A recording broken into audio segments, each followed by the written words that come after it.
Good day, Pa, and welcome to class.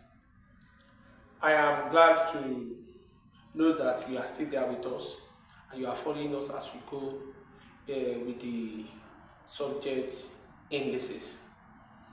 As we have explained in the last video, that without the laws of indices, it will be impossible or difficult for us to solve indices, because all the indices problems all the solutions to indices problem are embedded in our knowledge of the laws. And we shall be going into some indices questions today, and we will see how we are going to be solving them using the 8 laws that we talked about in our previous videos.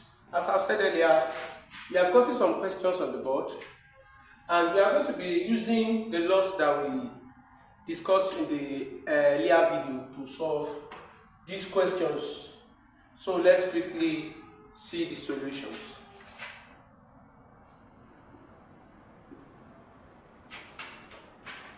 Number 8 says 64 raised to power 5 over 6. Now, when we look at this question, and when we look at it vis-a-vis the laws we discussed about earlier, we will see that this law, the law that is applicable to this one is fraction index law. Fraction index law. And if you still remember the fraction index law says when you have x raised to the power of 2 over 3, what you will do is you find the cube root of x and raise all to the power of 2. So you see, this is the same thing as this. So it is this fraction index law that we will use to solve this particular question. Now, let's see how the solution goes. Now, by the time we have this, automatically this is going to be I'm going to find the sixth root of 64 into the bracket of 5 raised to the power of 5. So this now will give us what the sixth root of 64, that is, which number are we going to multiply 6 times to give us 64, and that number is 2. And of course, if you remember how we did it in the last class, we can equally do it again. Now you have 64. For those that does not know the 6 roots, let's see, you use this to check. 2 in 64, 3, 2. 2 in 32, 1, 6. 2 in 16, that's 8. 2 in 8, that's 4. 2 in 4, that's 2. 2 in 2, 1. So how many? 1, 2, 3, 4, 5, 6. So which implies that the sixth root of 64, the sixth root of 64 is 2. So that's going to give us 2 now into the bracket of 5, raised to the power of 5. So 2 raised to the power of 5 is 2 times 2 times 2 times 2 times 2. So 2 times 2 will give us 4. 4 times 2 will give us 8. 8 times 2 will give us 16. Then 16 times 2 will give us 32. 32. So this is 32 is our final answer. Come in, let me rub this. We can now clean this and leave our answer to be 32. Good. Sorry if you don't understand any aspect. If you don't understand any aspect of the calculation, you can make it known to us on the comment section. You can make it known to us on the comment section. I will explain again so that you can get it. Don't forget, our aim for this tutorial is to make sure that any problem that has to do with indices, you can be able to solve it. So when you have any problem from the explanation, you can leave it on the comment section. Thank you very much. Now let's take the second question here. Second question is 81 t raised to power 4. Of course, this follows the same principle as the last one we solved. This follows the same principle as the last one we solved. And this is the fourth root of 81 raised to the power of 3. The fourth root of 81. The fourth root of 81. I think that is 3. 3. So let's check if it's 3. Let's check. 81 divided by 3. 8 divided by 3. We have 2 in 21. You have 7. 2 here. You have 3 here. You have 9. 3 here. You have 3. 3 here. You have 1. So you can always check if your root is correct using this method. Using this method, you can check. Now you can see it's 3 now. So that's 3 raised to power 3. And that is 3 times 3 times 3.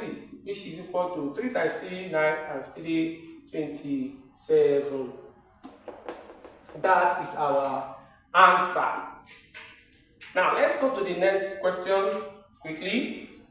That's 27 raised to the power of minus 3 over 2. Minus 2 over 3, sorry. Minus 2 over 3. Now when you look at this, it follows two indices. It follows two laws of indices, this question. Number one is the law of negative index minus, then the law of fraction index 2 over 3. So all the laws are going to be applicable in the solution of the question. Now let's see. The very first thing is negative minus. And if you remember when I was taking the negative index law, I said minus becomes 1 over. So that minus will make it 1 over. Then you have 27 raised to power of 2 over 3. Good. Then this will now give us 1 over. You do it as we did the fraction index. Okay, and that will be cube root of 27 all raised to the power of 2. Then this now will give us 1 over the cube root of 27 is 3. You can always check from how I said you can check. So that is 3 raised to the power of 2. So that will be 1 over 3 times 3, which is 1 over 9. Very good. Let's go to the next one. We have to solve 16 over 81 all raised to the power of minus 3 over 4. 16 over 81 all raised to the power minus 3 over 4. The same thing as we did this is how we are going to solve this. Just that this one is fraction. So this will give us, I don't forget what I told you, that this negative will give us 1 over. So that's 1 over. Always apply it like this. Let the negative be 1 over. Negative 1 over. Then the remaining, you write it under the 1 over the denominator. So you have 16 over 81 all into the square of 3 over 4. Then this will give us 1 over the fourth root of 16 over 81 raised to the power of 3. Then this will give us 1 over, what is the fourth root of 16?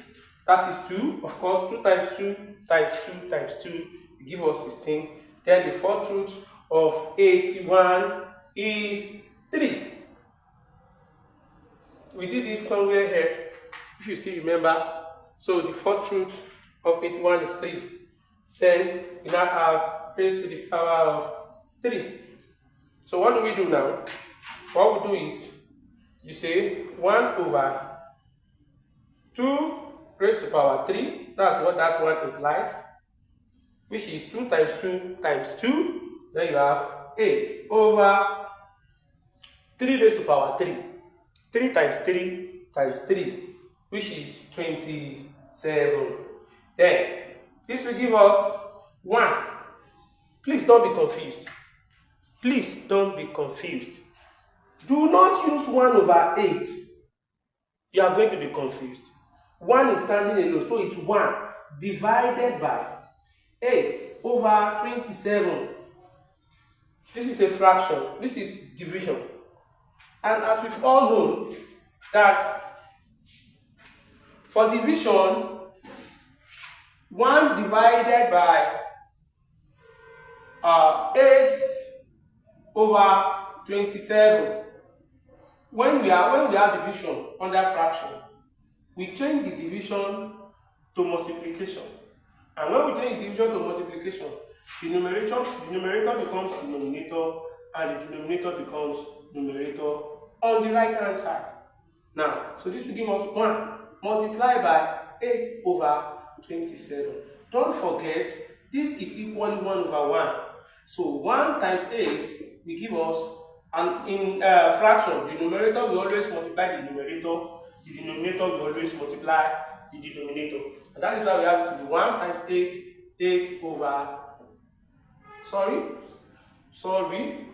I said while changing the sign from division to multiplication, on the right hand side, the denominator becomes numerator, the numerator becomes denominator, and that becomes 27 over 8. So 1 times 27, 27, 1 times 8, 8.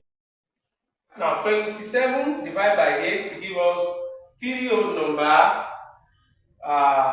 3 over 8.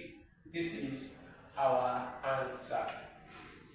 Then the last question, which is number 2. Let's quickly simplify this. Simplify the square root of 245 pq q minus 2 over 5p raised to power 5 q raised to power minus 6. Okay, let's quickly solve this. Now, when we look at this question, you first see the number. So we can carry out arithmetic operation on the number. So which means we can divide. We can first divide 245 by 5. Of course, we know 25 in 5 will give us 4 remaining 4. 25 in 5 will give us 4 remaining 4 years. 5 in 45 will give us 9. Then 5 in 5 will give us 1. So that's the first thing. So you have 49 p raised to power 3 q raised to power minus 2 over p raised to power 5 q raised to power minus 6. Good. Now, what the next thing is, look at this. Which law of indices does what we have in the square root as? We can see division, so we can use division law. P and P. So you have root of 49p. Division law. Don't forget, division law says that you pick one of the base when the bases are the same, then you subtract the power. Then that's going to be 3 minus 5. Then also q minus 2 minus, because of the division, minus 6. Please don't be confused. This 49, this is it. P, we pick 1. This first P has 3. Because of the division sign, we have minus. This P has 5. There's it. Then let's do for Q. Q, we pick 1. Minus 2. This minus is because of the division sign. Minus 6 is the power of the other cube. I hope that is clear. Very good. Now we can now move on and say the square root of 49 p raised power 3 this, then will give us p raised power minus 2, then q raised to power of minus 2 plus 6. If that is clear, good. If that is clear, then we can equally say we have root 49 p raised power minus 2 q raised to power minus q raised power 4 q raised power 4 equal to root of 49 p raised power minus 2 q raised power 4 will give us, this is the same thing as saying root 49 times root p raised power minus 2 times root q raised power 4. I hope you understand that. Yeah. Now, the square root of 49 we know is 7 times. If you remember when we were discussing the laws of indices, we did the law of root, square root. And we said that law says when you have x raised to power half equal to the square root of x, if we still remember. Very good. So we are going to use this law now again here. So if x raised to power half gives us square root of x, also the square root of x can also give us the square root of 1 over 2. I hope you understand that. If this is this, also this can be this. So if this is now this, we are going to apply it in this second one and this third one. Okay. So this one will now have p raised to power minus 2 times half multiplied by q raised to power 4 times half. So this will give us 7 times, this will be p raised to power minus 2 divided by 2, 2 times 1, 2, times q raised to power 4 times 1, 4 divided by 2. And this will give us 7 times, this will become 2 divided by 2 is 1, times 4 divided by 2 is 2. So, you can now have this to be, you remember the law of negative index. That's what we use, we apply on this one, law of negative index. So applying law of negative index, you now have 7 multiplied by 1 over p, law of negative index on this. That was 1 over p times q squared times q squared.